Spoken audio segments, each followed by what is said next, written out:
Morning, mate. How you doing? Saturday. Up at it, up before the enemy, getting the steps in.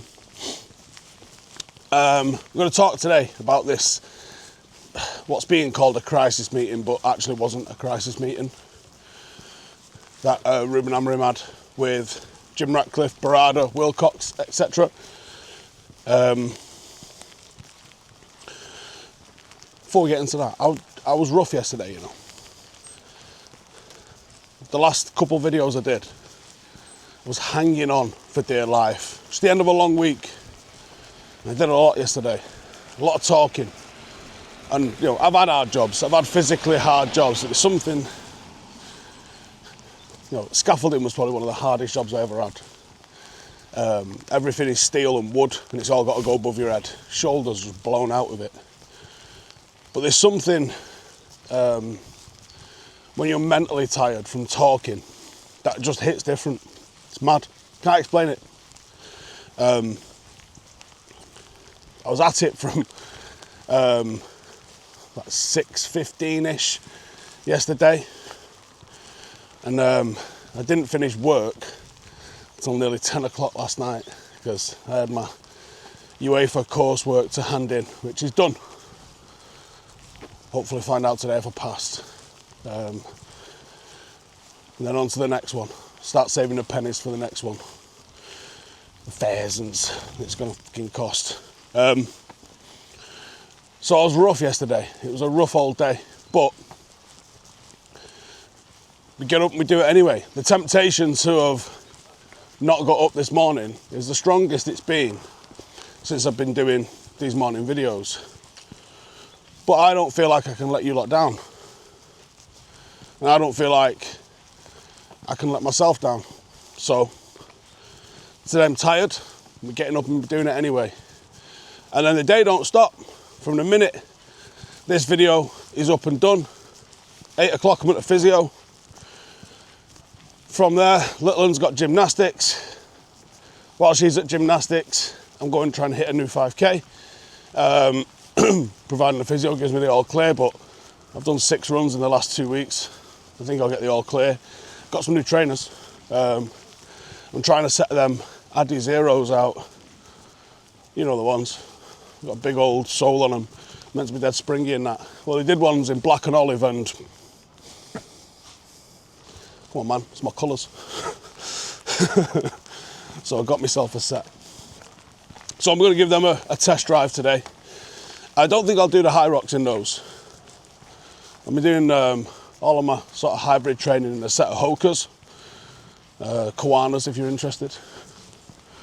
I think I'll carry on doing my high rocks in those because they're quite tall, these Addy Zeros. But I'm booked on for the Manchester Marathon in April, so I think anything over 10k, anything where all I'm doing is running, I think start transitioning over to these, I reckon, and see how they go.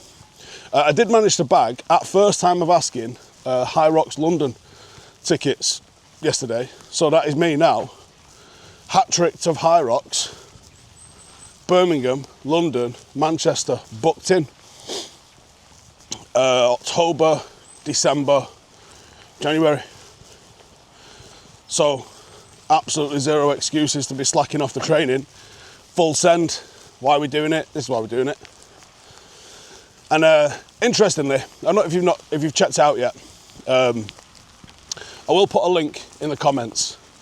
Please go and subscribe on Spotify. Please subscribe on YouTube, and go watch some of those videos. If you like the morning videos, I think you'll love the Steven Hson podcast because every guest that we've spoken to has had a story about purpose, about meaning, and it's just real people. Yeah, they're not all famous, but it's real people with real stories. And when I say yesterday's blew me away and taught me some shit, you're not going to understand, right? I had a guy on that suffered with OCD and now he does something else with his life, right? And like I was saying to him in the pod, I thought OCD was like, big old Dougie's here again. Yeah, he's gobbing off today.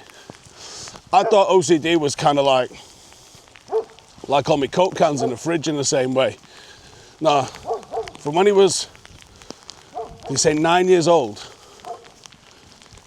Take him an hour and a half to go to bed because he had to touch like the wardrobes, the light switch, the door, the drawers, all in a specific order.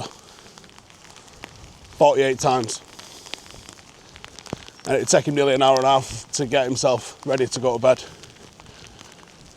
And it was a fascinating podcast. Absolutely fascinating podcast. And then, which is this is the other side of like OCD I didn't realise.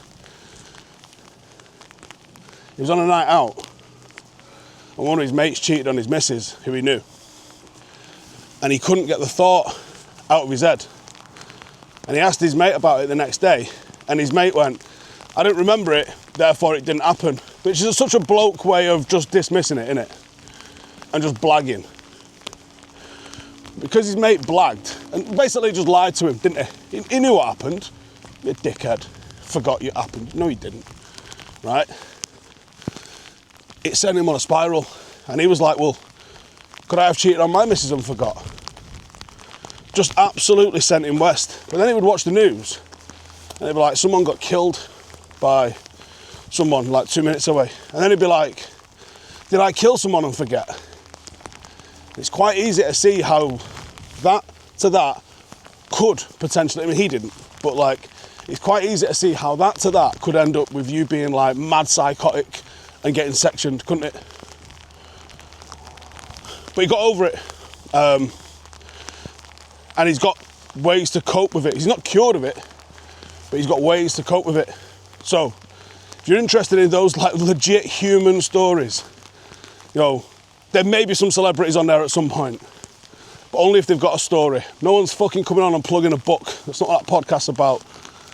So, go and check it out if you're interested in that sort of stuff. And go drop a comment, man. Help the algorithm. Anyway, the crisis meeting, that isn't a crisis meeting. What's going on with a crisis meeting? That's not a crisis meeting, Steve. Well, a crisis meeting, that's not a crisis meeting. With big old Jimmy billionaire balls. Old Rubes, Brada and Wilcox. Sounds like it was just a scheduled meeting. But clearly, Amorim knows where he stands.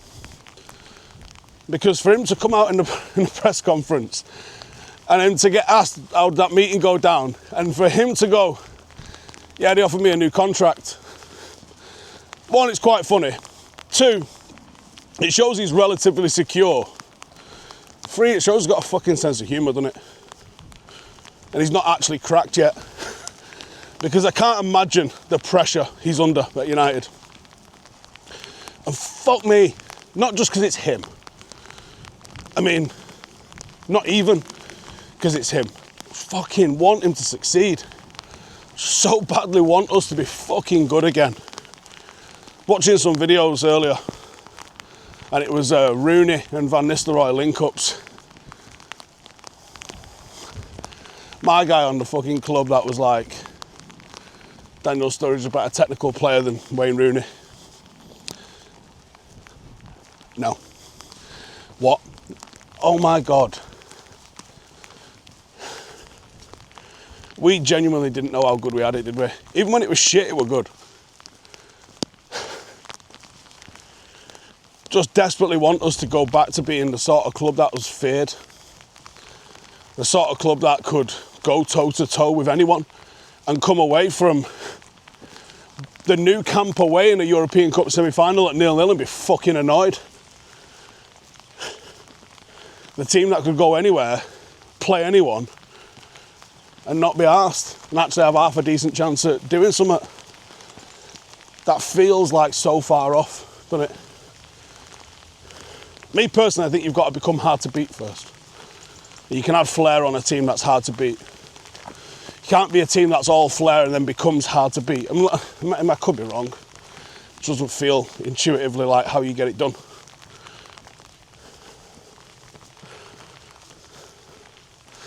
Two games today. Coming away with 2 wins, hopefully. First up, Paddock at 3, St Helens. It's Members' Day. We are doing a food bank collection at the game as well for Tameside. We are free entry, everybody welcome, and we're watching the United game in the clubhouse afterwards. So if you've got nothing to do, come down and see. We are top of the league. By the time United kick off, it won't still be the case. Another 3 points. That'll be our 10th game of the season. If we win it, puts us on 25 points, 2.5 points per game. 2 points per game, 60 points is enough to promote in like the last 10 seasons. So we're on course to do that, providing we win today. Well, actually, even if we lose today, but don't want to lose at home. Annoyed that we lost at home a couple of weeks ago, to be honest with you, still. But, you know, it's sport, innit? You win, you lose. You just hope that you win more than you lose. And that you can have a good time doing it. But yeah, it's all good, man. The rain started to come now.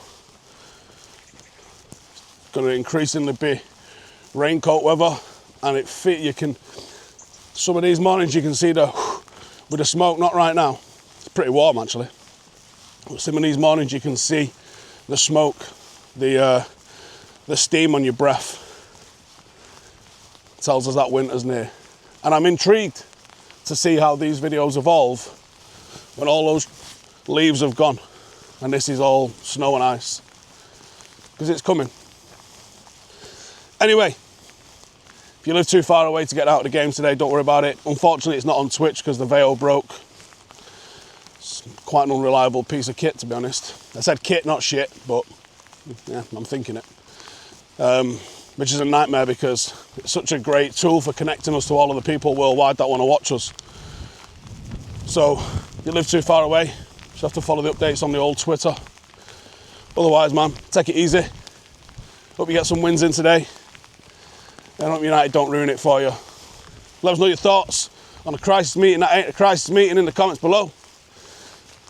And let me know your wins. If you want to support the channel, you want to get a little bit extra, you want to share your wins a bit more interactively, then we've had honestly a shitload of people come and join Patreon and support the channel and get into the inner circle, which is absolutely flying.